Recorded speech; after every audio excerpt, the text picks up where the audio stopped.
আমরা যদি তার সাথে থাকতাম সেইভাবে, তাইলে তারে গুলি করে চলে যেতে পারতো না। এখনো সময় আছে, যারা আমাদের প্রশাসনের ভাইয়েরা আছেন এবং ইন্টারিম গভর্নমেন্ট আছেন, প্রতিটা জুলাই ফ্যামিলি মানে জুলাই শহীদ ফ্যামিলির নিরাপত্তা দেন এবং আহত যারা আছে তাদেরকে নিরাপত্তা দেন। আমরা শুনতে পেয়েছি যে 70 থেকে 80 জনের এক ক্লিং লিস্ট করা হয়েছে। পরবর্তী যে নেক্সট টার্গেট সবাই জানতেছে, হাসনাত ভাইয়ের প্রতিনিয়ত হুমকি দিতেছে, তাইলে প্রশাসন এখনো কোনো ব্যবস্থা নিতেছে না। আজকে হাদি ভাই যে শহীদ হয়েছে কাদের জন্য হইলো? আমাদের ভুলে হয়েছে। আমরা যদি তার সাথে থাকতাম সেইভাবে, তাইলে তারে গুলি করে চলে যেতে পারতো না।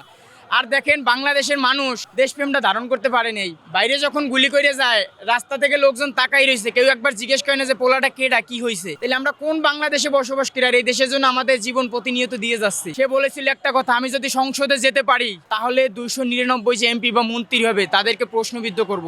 তারা যাতে চাঁদাবাজি, দুর্নীতি, সন্ত্রাসী না করে, জনগণের হক মেরে না খায়। তো ভাইয়ের কবরটা আমি সরকারের কাছে আহ্বান জানাচ্ছি যে ভাইয়ের কবর ইনশাল্লাহ সংসদ ভবনের ভিতরেই দিতে হবে। কারণ পরবর্তী যে এমপি মন্ত্রীগুলো আসবে তারা দেখে শিক্ষা নেবে যে 32 বছরের টকবগে যুবক দেশের জন্য জীবন দিয়ে গেল ভারতের বিপক্ষে কথা বলায়।